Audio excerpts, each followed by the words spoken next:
Sinta yang sudah kita itu kemarin. Mungkin Bapak Ibu juga ingin tahu mencari artikel dari Sinta, bagaimana caranya supaya apa namanya mereka mencari informasi tersebut. Ya sebenarnya banyak ya caranya. Saya tunjukkan ya mungkin ya. Selain itu tadi yang mencari artikel di jurnal yang Sinta ya Bu ya. Itu kan juga tahu tadi ya list-listnya. Jadi kalau misalnya kita nyari, kita masuk ke web jurnalnya itu. Misal coba saya cobakan Joal ya.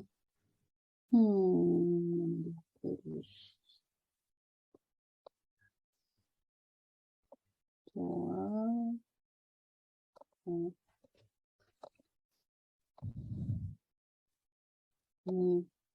Kita kan udah tahu tuh jurnalnya kalau Joal ini kan Sinta 2. Jadi kalau kita cari jurnal tuh kita tengok biasanya kadang dia pajang di sini. Nah, ini kan Sinta 2.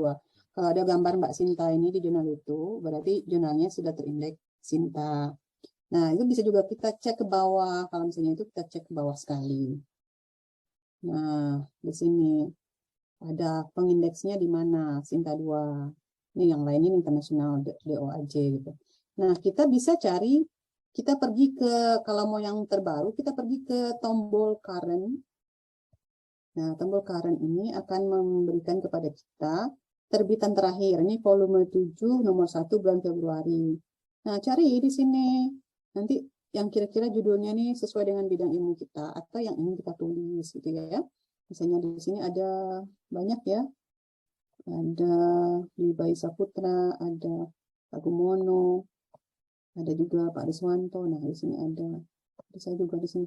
Ini artikel ini Asmarni, ini adalah bimbingan saya di S2. Ini dia terbit di sini. Bimbingan di S2 itu yang bisa, kata Prof tadi, kita mahasiswa itu bisa kita bimbing, dia nanti terbit di Sinta 2, Sinta 3, atau Sinta 4 gitu. Sinta 2 kemarin juga baru terbit bulan Juni ini, bimbingan saya kemarin itu Bu Septi Marini. Terbit juga dia. Jadi bisa, sudah itu kita tinggal download. Ini misalnya bisa langsung ke sini ya, PDF ini, atau kita klik ini juga boleh. Tapi kalau klik di sini, PDF tuh dapat kan, download this file. Udah masuk dia ke laptop kita. Terus kita baca.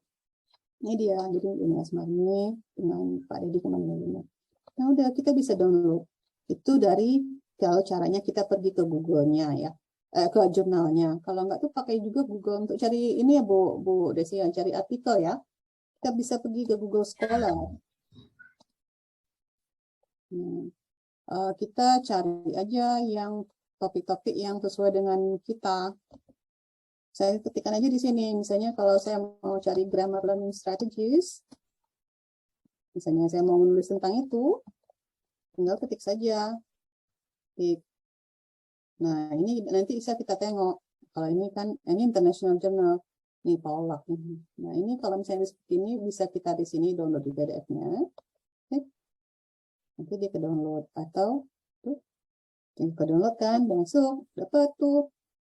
Atau, kita buka aja tombol baru. Nah, nanti download di situ. Nah, ini banyak. Silakan aja pilih di sini semua. Nanti kalau bukan, karena kita nulis itu bukan dulu berdasarkan Sintanya yang kita cari, tapi topik saya apa. Nah, topiknya bisa pakai di sini. Nanti kalau untuk yang memang ada jurnal-jurnal tertentu yang sudah tidak bisa diupload dengan, bisa diambil dengan secara gratis, kita bisa menggunakan Sci-Hub. Itu tuh cara, kalau kata orang di bidang publikasi itu ilmu hitamnya, pakai sci-hub.tw gitu atau .se. Jadi kita klik di situ, nanti ambil doi dari jurnal itu tadi, masukin ke situ, nanti dapat deh gitu. Jadi kalau ada mahasiswa bilang, "Mem, saya tidak ada literatur, saya nggak bisa akses ini," itu adalah cuma alasan aja. Kalau bagi saya nggak bisa diterima alasan itu. Nothing that you cannot get gitu ya, secara online. Cuma punya ilmunya enggak. Kalau nggak bisa juga cara itu, yaitu tadi kontak teman-teman di luar. Saya pernah bimbingan kemarin itu di SIR itu, nanti memang butuh artikel ini, mana yang kamu butuh? Saya minta tolong ke Heru lagi di Inggris. Atau ada misalnya Weni tadi lagi di lagi di Australia. Nah itu jadi nggak ada kalau alasannya masih, "Mem, saya susah cari literatur." Itu iya, waktu saya kuliah dulu zaman tahun 2008 itu belum ada internet. Terus sekarang nggak acceptable kalau dibilang nggak ada literatur, Bu, saya nggak punya buku. Literaturnya 70% itu harusnya dari artikel jurnal gitu. Jadi bukan dari buku, pergi ke perpus kayak gitu, nggak lagi. Buku aja bisa kita download sebuku bukunya bawa pulang jadi milik abadi di laptop kita, tinggal buka-buka. Jadi kayak Prof tadi buku gratis banyak. Jadi kalau bilang susah kami itu nulis tidak tahu sumbernya, bukan susah, nggak ada susah itu, bisa sekali untuk dicari. Jadi bisa pakai Google Scholar, ini salah satunya ya. Ini aja udah kenyang, udah ada banyak caranya yang lain, tapi udah pakai ini aja untuk carinya udah kenyang, udah nggak kebaca-baca itu artikel gitu. Gitu, Bu Desi. Itu ya. Ya. Ya, makasih banyak Bu Wisma, Bu Desi. Ya, jadi kalau misalnya yang awal-awal menulis itu memang sulit ya, Bapak dan Ibu, tetapi kalau misalnya kita mau seperti ini disampaikan sama Pak Safnil dan juga Bu Wisma tadi, bahwa semuanya akan menjadi mudah kalau kita mau. Cuman yang ini persoalannya ini mungkin ya, ini Pak, yang ke Pak Safnil sama Bu Wisma, untuk guru-guru ini kan kalau misalnya temanya itu kan terkait dengan sekolah gitu ya. Jadi kira-kira ide apa yang bagusnya kalau misalnya kita munculkan misalnya untuk yang guru-guru gitu ya, kalau misalnya mau menulis artikel, dan apakah memang kita itu misalnya boleh menulis selain dari misalnya yang skopnya itu misalnya untuk yang sekolah itu sendiri, seperti itu. Bagusnya seperti apa sih, mungkin batasan-batasannya, atau mungkin topik-topik yang cocok gitu ya untuk guru kalau misalnya memang mereka itu seorang guru di SMP, SMA, seperti itu. Kalau kita di kuliahan kan mungkin lebih spesifiknya ke mata kuliah yang memang lebih luas kan Bu ya. Jadi gitu. Kalau misalnya di sekolah mungkin apakah ada batasan atau seperti apa, bagusnya mengarah kemana, seperti itu. Mungkin nanti Bapak Prof sama Bu Isma bisa mengarahkan itu. Silakan. Oke. Izin saya? Ya boleh Bu, nanti baru Bapak. Jadi kalau untuk guru-guru itu kan kalau setahu saya itu lebih dianjurkan untuk menulis PTK ya. Ya kan? Nah, mungkin topik-topik yang terkait dengan pendekatan-pendekatan yang di kurikulum Merdeka sekarang, misalnya tentang project based, dengan problem based, inquiry based, itu aplikasikan itu di dalam kelas, di kelas sendiri. Kan semester ada terus siswanya yang bisa jadi subjek penelitiannya. Itu sangat possible untuk dilakukan. Mungkin apa masalahnya, keaktifannya atau apa kayak gitu bisa. Jadi bermain di ranah pendekatan yang sedang tren saat ini, ataupun dengan tentang maksudnya itu di metodologinya ya. Kemudian juga yang terkait sekarang kurikulum Merdeka itu. Nah kemudian saya sarankan memang itu, tapi boleh saja misalnya eksperimen kalau itu memungkinkan, atau mungkin menulis artikel yang kalau ada jurnal yang menerima untuk artikel yang non research juga nggak apa-apa.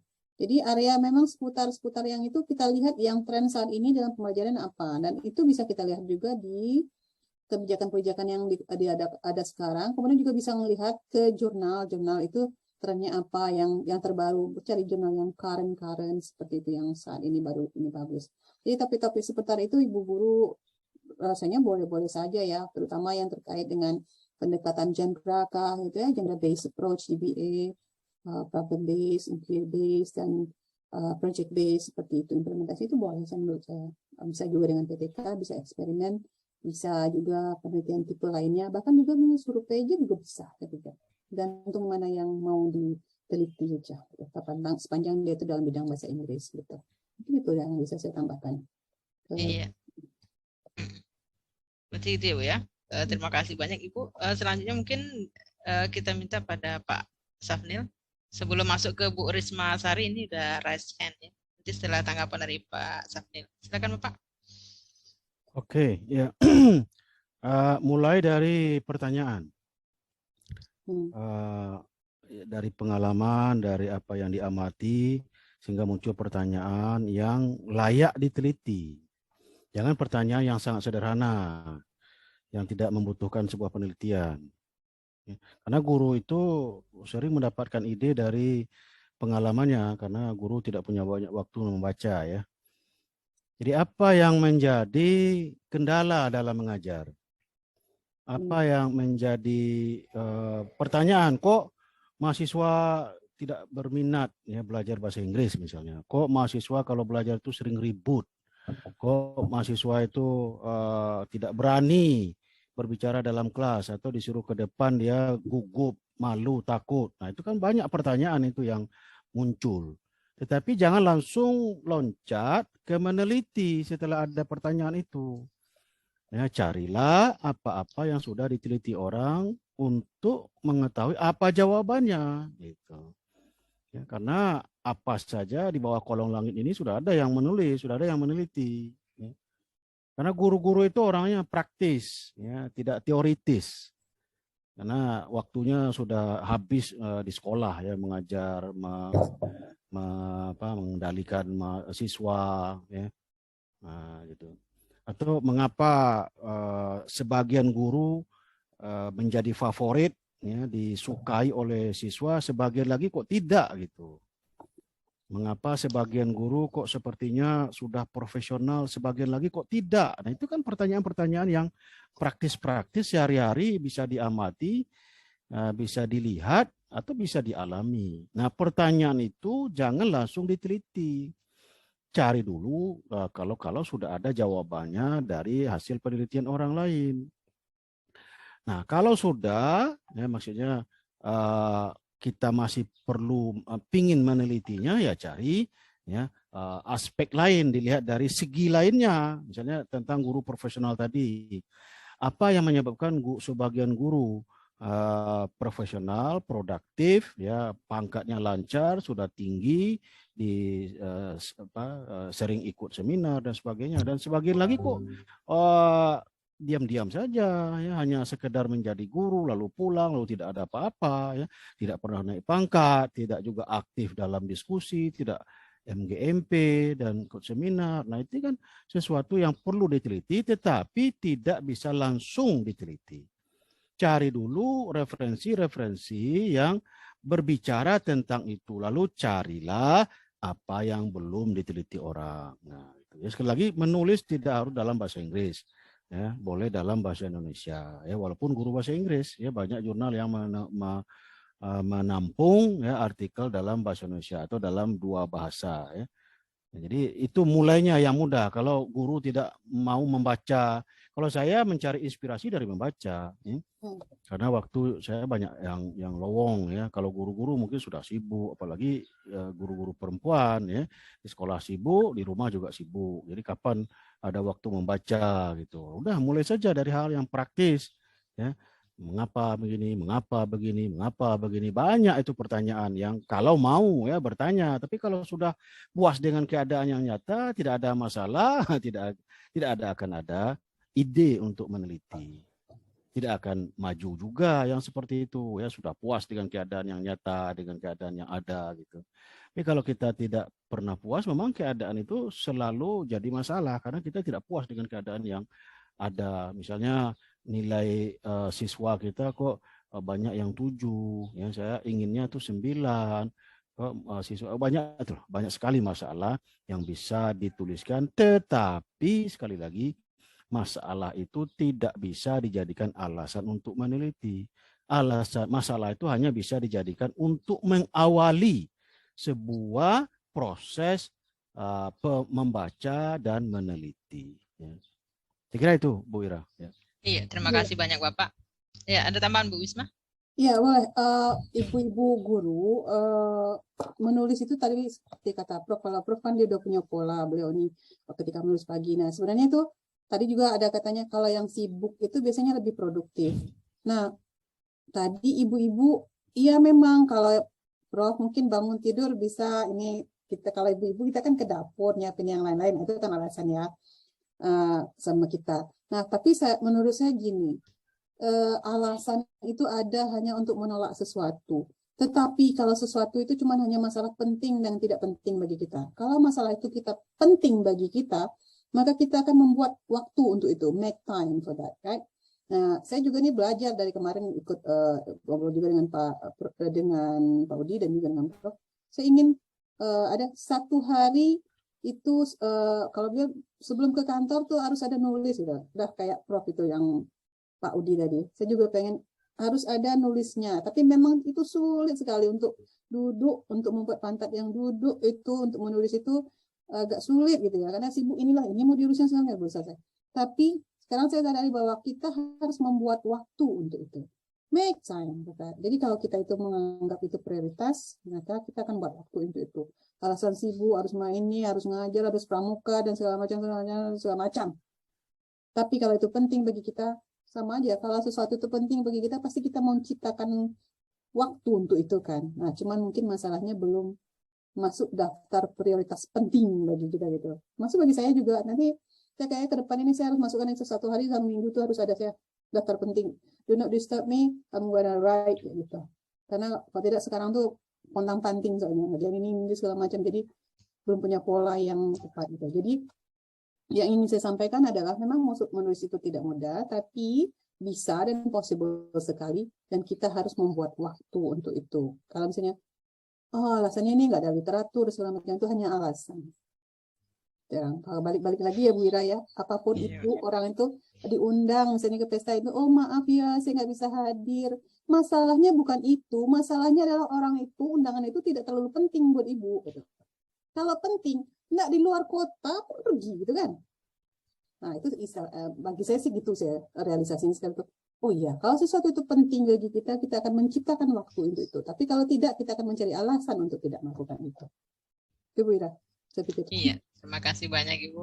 Ya, kita silakan Ibu Risma Sari tadi ya Bu. Silakan Bu, langsung Bu. Oke, terima kasih Bu Ira. Perkenalkan saya Risma Sari dari SMK Negeri 4 Lubuk Linggau. Saya ini sebenarnya juga saat ini mahasiswa S2 Bahasa Inggris semester 2. Namun sama Ibu Ira dengan Ibu Wisma saya kan belum pernah diajar langsung. Cuma kalau Makanya sama, belum kenal tadi ya Bu. Saya belum kenal. kalau sama Prof. Sapnil saya sudah 1 tahun diajarin sama Prof. Saya Sapnil. kenalnya sama Bu Des sama Bu Liza itu yang sudah pernah saya ajar. Iya. Jadi sayang sekali ya hari ini peserta kita sangat sedikit. Dan menurut saya ini materi hari ini sangat menarik. Saya aja sebenarnya selama ini kan taunya kita itu bikin jurnal seperti kata Bu Isma tadi kan. Ternyata kita ini kan salah submit ke salah terminologi. Bukan bikin jurnal, tapi menulis artikel untuk jurnal. Nah, jadi kayak kami yang guru-guru ini kan Bu ya, yang kami taunya cuma PTK gitu kan Bu ya. Nggak tahu ternyata setelah saya kuliah ternyata kita ini kalau untuk bikin karya ilmiah itu bisa analisis buku, bisa analisis student, kebutuhan siswa gitu kan Bu ya. Nah, kalau terkait dengan PTK ini, misalkan kita sudah bikin kan Bu, kenapa kami bikin selama ini selalu bikinnya PTK? Karena mungkin sekalian ngajar, sekalian juga bikin karya ilmiah gitu kan Bu ya. Nah, jadi PTK ini misalnya kita mau jadikan artikel gitu Bu ya. Ini gimana maksudnya? Apa kita sempitkan atau misalnya dari satu PTK itu bisa dipecahkan menjadi beberapa artikel atau gimana itu? Nah, itu pertanyaan yang pertama. Kemudian pertanyaan yang kedua, kalau kita bikin artikel itu, apakah dia ini punya masing-masing jurnal tempat kita submit, apakah punya sistematika sendiri-sendiri, atau kita umum aja punya satu, terserah, pokoknya yang penting ini sistematika cara pembuatan artikelnya. Kemudian pertanyaan ketiga satu lagi, tadi saya dengar Ibu ngomong proceeding, ini bedanya proceeding sama jurnal kira-kira sama atau gimana Bu ya? Hanya itu aja, terima kasih. Ya. Ya, terima kasih. Assalamualaikum warahmatullahi wabarakatuh. Waalaikumsalam warahmatullahi wabarakatuh. Ya. Langsung aja Bu Wisma sama Bapak menanggapi. Siapa duluan, Bapak atau Bu Wisma? Prof aja. Bapak. Bapak. Atau? Ya, silakan. Ini ada yang menelepon. Oke. Baik. Bu Risma, jadi ya kita belum ketemu ya. Memang saya tidak mengajar di semester 1, nanti semester 2 mungkin ya. Jadi tadi pertanyaan pertama saya kan ke guru itu PTK gitu ya. Terus kemudian apakah bisa menjadi berapa artikel? Sebaiknya 1 artikel saja, karena dia itu 1 whole complete ya. Terus kemudian untuk menulisnya itu jurnal punya sistematis enggak? Iya, jurnal punya sistematis. Jadi nanti Ibu kalau lihat fokus dan scope, kemudian author guideline, cara menulisnya itu ada sendiri. Jadi nggak bisa suka-suka kita. Nanti bisa saya contohkan, nanti kita buka jual lagi ya. Kemudian proceeding bedanya dengan jurnal apa? Kalau proceeding itu luaran dari seminar nasional atau internasional. Jadi kumpulan artikel-artikel kita itu jadikan satu proceeding. Kalau jurnal dia seperti yang sudah saya sampaikan tadi. Proceeding itu misalnya ada seminar internasional, each hotel itu di UNIP kan. Nanti, nah itu nanti ada proceedingnya. Itu proceeding. Dan dalam penilaian dalam karya ilmiah juga internasional itu yang 15, kalau nasional 10 itu. Kali kalau jurnal bisa sampai 40 poinnya internasional, nasional itu bisa 25, berarti bisa 30 seperti itu. Jadi masalahnya dalam poinnya, dalam prosesnya, dan segala macam itu memang berbeda. Kalau untuk kita melihat, ini saya share dengan Joel tadi, coba. Ini tadi Joel. Saya buka dulu Joel kembali. Nah, jadi, ini ya. Nah, ini kan kita lihat di home-nya. Ini bisa kita ke sini. Di samping itu ada. Kelihatan ya. Ini ada fokus dan scope. Fokusnya bisa ini kan dalam bidang yang kita lihat ya. Ini fokusnya. Teaching methodologies, teaching curriculum practice, sampai teacher education, sampai ke bawah. Boleh. Nah, kemudian perlu hal lagi yang perlu kita lihat di jurnal ini ketika kita membuka jurnal itu adalah author guideline. Kalau kita udah menulis. Oh, ini editorial team boleh tengok reviewernya dari berapa negara itu bisa tengok. Sini reviewernya. Orang yang menjadi reviewernya itu biasanya kalau udah seperti ini bisa dari berbanyak negara. Ya. Ada Singapura, ada UK kemarin ada UK ini I4 pembimbing saya dulu sama nggak ada ini. Nah itu ini apa namanya reviewernya. Kita lihat ke author guideline. Nah di sini ada panduannya dan kemudian juga ada jurnal template ini wajib. Jadi kalau terkait dengan jurnal pertama register, kedua lihat template, kemudian lihat author guideline-nya itu perlu. Kalau kita mau nulis, download template-nya, kemudian lihat guideline-nya seperti ini. Berapa harus sesuai dengan menggunakan MS Word format, papernya A4, ini tulisannya book Antigua, berapa hurufnya. Ini wajib diikuti. Ini ibaratnya kalau masuk rumah orang, kalau masuk rumah saya itu ini aturannya. Ikuti ini, jangan buat sendiri-sendiri. Kalau you are not required memenuhi seperti ini, maka bisa saja Anda di-reject. Apalagi jurnal nasional atau internasional yang sudah mewah itu, yang sudah sangat ini high prestige itu, dia ini nggak ngikutin ini, malas sih balikin ya, reject aja gitu.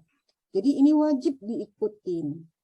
Bahkan apa hurufnya ini tadi, fontnya berapa, nah itu akan ada di jurnal template ini nanti. Jangan masukkan yang plagiarism ini segala macam. Please do not insert page number. Nah ini article are written with the following regulation. Title-nya harus gini. Iya, mana orangnya? Kemudian ada korespondensinya, ada abstraknya sampai ke sini. Harus mengikuti APA, misalnya APA berapa. Ini harus diikuti ya Bu ya. Jadi ini wajib dibuka. Author guideline ini wajib dibuka ketika kita menulis. Kemudian baru kita buka ke template. Misalnya kita download aja template-nya. Nah, ini template-nya yang harus kita ikut. Misalnya gini, title-nya di sini. Ini udah ada, jadi nggak perlu lagi. Kalau misalnya ini kita klik di sini, sudah itu kita ganti aja. Misalnya grammar learning strategies, gitu. Jadi kita tinggal ganti ini nanti. Nah, ikuti yang seperti ini. Kalau artikel history ini nggak usah diisi. Ini nggak usah. Jadi abstraknya seperti ini. Itu tulisannya. Terus, nah ini ikutin. Metode harus apa? Ada data bagian instrumennya harus ada analisis prosedurnya harus ada, findingnya ada. Nah ini harus diikutin. Apakah harus pakai chart? Enggak selalu, bisa tabel seperti itu. Sampai ini. Sampai referensinya harus ada authornya, bio-nya tentang apa, appendix-nya kalau ada. Ini bio ini keterangan misalnya Wisma Yunita is di senior lecturer di S2, misalnya di Universitas Bengkulu kayak gitu. Jadi karena ada di sini tugasnya ngapain aja gitu. Nah, kemudian referensinya seperti apa, acknowledgement ini juga gitu, conclusion. Jadi harus diikuti ini ya Bu Risma ya, jangan suka-suka aja bikin artikel, ikuti template jurnal yang kita tuju.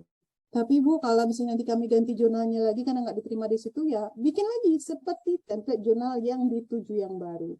Jadi kita nanti akan bisa punya beberapa versi ya, akhirnya karena di reject di sini ya udah bikin lagi, ikut lagi follow ini aturan yang ini yang kayak gitu. Jadi begitu untuk punya sistematis dia, betul, jurnal itu punya sistematis sendiri. Ketika menulis ilmiah itu pasti punya sistematis, karena sesuatu yang ilmiah itu pasti sistematik dan saintifik itu ya ada aturannya sendiri. Itu Bu Risma ya. Balik ke Bu Ira. Terima kasih banyak Ibu. Ya Bapak, silakan Bapak. Ya, tadi apa proceeding ya? Ya, pertama PTK, Proceeding. apakah Oh, itu ya. apa memang harus seperti itu? Lalu apa perbedaan antara proceeding sama jurnal ya tadi Bu Risma ya? Ya, betul. Ya, Pak. Ya, PTK itu kan penelitian juga. Jadi hasilnya artikelnya bisa diterbitkan di jurnal. Ya. Itu kan hanya salah satu metode. Ya. Berbagai metode bisa dipakai. Ada yang survei, ada yang konten analisis, ada yang eksperimen, ya, ada yang observasi. Ya. Itu terserah. Yang penting penilaian umumnya itu apakah yang kita hasilkan itu akan menambah pengetahuan pembaca.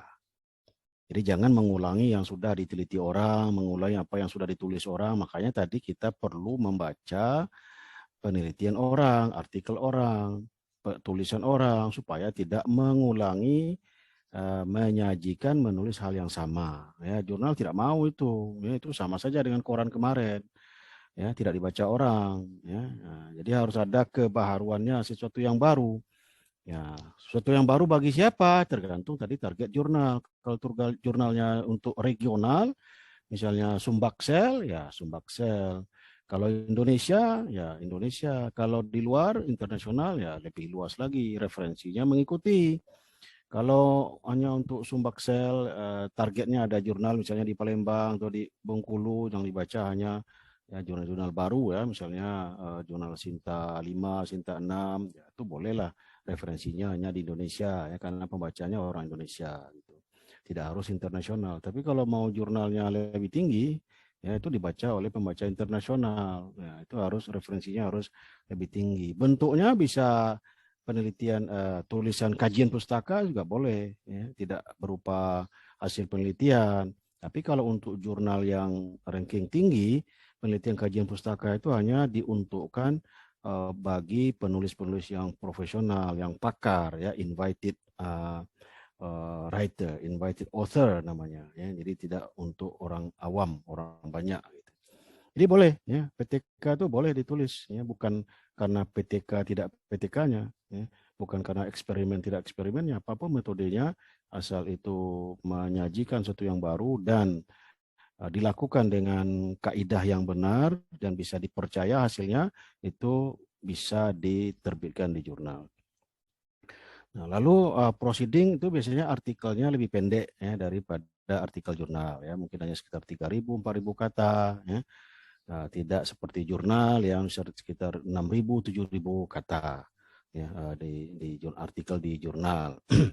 Lalu formatnya itu umumnya sama, ya, sama IMRDC kalau dia research artikel.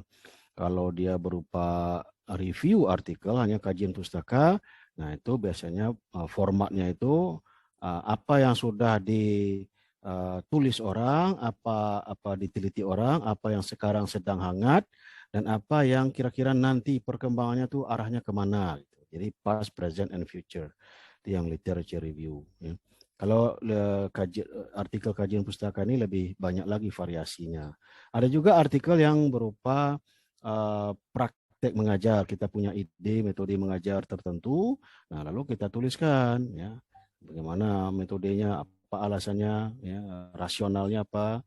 Nah, ya, jadi ya, contoh-contohnya bagaimana. Nah itu juga. Jadi kalau proceeding itu lebih bervariasi tergantung pada